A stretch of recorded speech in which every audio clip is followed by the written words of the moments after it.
Ujian akhir semester. Nama Muhammad Haris Nasih, NIM 223211104, kelas D Manajemen. 1A. Layanan pelanggan. Layanan pelanggan adalah layanan yang ditawarkan perusahaan kepada pelanggannya terkait dengan produk yang dijual, baik dalam hal distribusi fisik, ketersediaan, ketepatan waktu, kualitas, ataupun layanan purna jual. Pelanggan dapat berkomunikasi secara langsung dengan mendatangi kantor penjualan atau melalui korespondensi tertulis, email, atau telepon, sehingga dapat memuaskan kebutuhan konsumen, baik yang teridentifikasi maupun tidak teridentifikasi, untuk hasil akhir yang positif. 1B. Manajemen persediaan. Manajemen persediaan sangat penting bagi perusahaan. Hal ini karena fungsi dari aktivitas tersebut cukup beragam. Berikut fungsi dari manajemen persediaan. Yang pertama, mengantisipasi kekurangan persediaan. Hal ini harus diperhatikan terutama bagi perusahaan yang berfokus dalam memproduksi barang. Meskipun pada umumnya suplai bahan memang sudah pasti datang sesuai jadwal, langkah antisipasi tetap penting untuk dilakukan. Untuk berjaga-jaga jika seumpama persediaan datang terlambat dan akan berpotensi mengganggu proses produksi. Yang kedua adalah mengantisipasi pesanan persediaan ternyata tidak sesuai dengan kebutuhan. Kondisi seperti pesanan yang tidak sesuai mungkin jarang terjadi, namun bukan tidak mungkin bisa terjadi. Perusahaan selalu harus memastikan pesanan dan persediaan yang diterima apakah sudah sesuai yang dibutuhkan untuk proses produksi. Yang ketiga adalah berjaga-jaga apabila bahan baku tidak tersedia.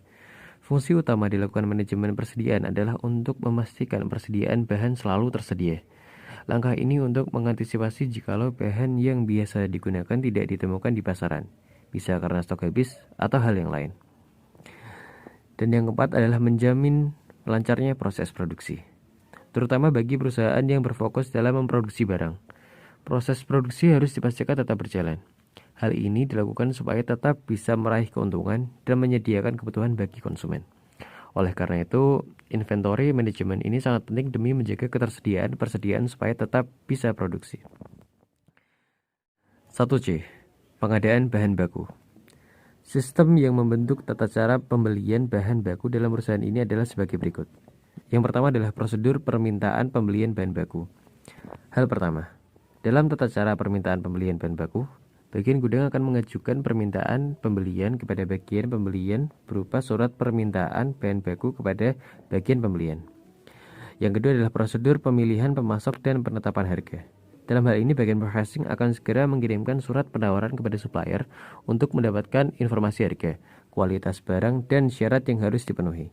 Maka, proses ini dapat digunakan oleh beberapa supplier untuk mengetahui harga termurah dengan kualitas terbaik. Yang ketiga, prosedur pemesanan pembelian. Selanjutnya pada tahap ini, bagian pembelian mengirimkan surat pesanan mengenai barang dan jumlah barang yang akan dipesan kepada pemasok yang telah dipilih dan menjalin kerjasama. Yang keempat, prosedur penerimaan barang. Dalam prosedur ini, bagian penerimaan barang memeriksa jenis, jumlah, dan kualitas barang yang masuk. Yang kelima adalah prosedur pencatatan hutang. Selanjutnya dalam prosedur ini, bagian akuntansi akan memeriksa dokumen yang berkaitan dengan pembelian dan merekapitulasi hutang atau sumber arsip sebagai hutang. Dan yang keenam adalah prosedur pembayaran. Terakhir, dalam prosedur pembayaran, bagian keuangan bertugas membuat perintah pembayaran atau membayar utang pembelian. 1D. Transportasi dari supplier ke gudang. Fungsi transportasi dalam pergerakan produk. Transportasi memainkan peran melakukan pergerakan barang-barang, baik barang-barang dalam bentuk bahan baku, komponen, barang dalam proses, maupun barang-barang jadi. Nilai ekonomis transportasi dalam menjalankan peran ini adalah melakukan pergerakan persediaan barang dari Bali ke lokasi tujuan di Semarang. Dalam hal ini, transportasi dari supplier akan menggunakan sistem sewa melalui vendor. 1E. Transportasi dari pabrik ke toko retail.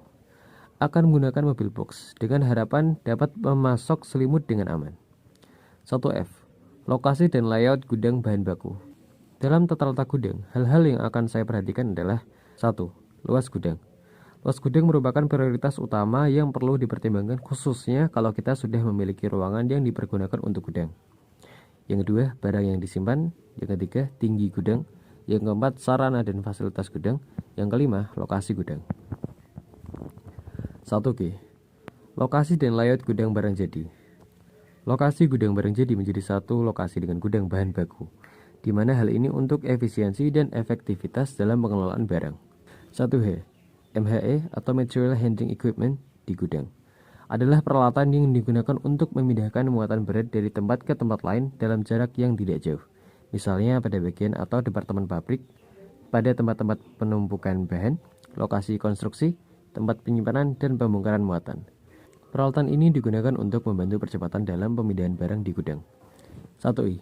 Pengemasan produk. Pengemasan produk adalah sistem yang disusun untuk mempersiapkan produk agar dapat didistribusikan, dijual, disimpan, dan digunakan. Pengemasan produk menjadi bagian pertama produk yang dihadapi pembeli. Komponen ini dapat menarik atau menyingkirkan pembeli. Dalam hal ini untuk pengemasan masih dilakukan secara manual atau tenaga manusia. 1J. Reverse logistik. Barang yang dikembalikan karena adanya cacat maupun belum laku sampai dengan periode waktu yang ditentukan akan dikirimkan ke lokasi yang lain. 1K. Pemilihan strategi logistik yang tepat. Strategi logistik yang dieksekusi perusahaan banyak ragamnya. Antar perusahaan bisa saja berbeda strategi logistik yang dijalankan. Keputusan strategi logistik yang diambil akan berimplikasi pada kinerja keuangan perusahaan. Para pemimpin organisasi bisa menggunakan strategi logistik untuk menentukan kinerja keuangan. Umumnya, perusahaan menggunakan Return of Investment atau ROI sebagai ukuran kinerja keuangan. ROI mengukur kinerja keuangan perusahaan dari perspektif investor, baik investor ekuitas maupun investor kreditor. ROI merupakan rasio yang mengukur profitabilitas perusahaan dari return yang dihasilkan atas penggunaan aset untuk menghasilkan penjualan atau capital employee. Secara sederhana, ROI dihitung dengan membagi laba bersih dengan aset. Demikian disampaikan dan terima kasih. Jangan lupa kuliah di STI Cendekia Karya Utama karena akan mendapatkan ilmu yang sangat berguna. Salah satunya tentang bagaimana cara kita mengelola suatu usaha, yaitu dengan manajemen logistik. Terima kasih.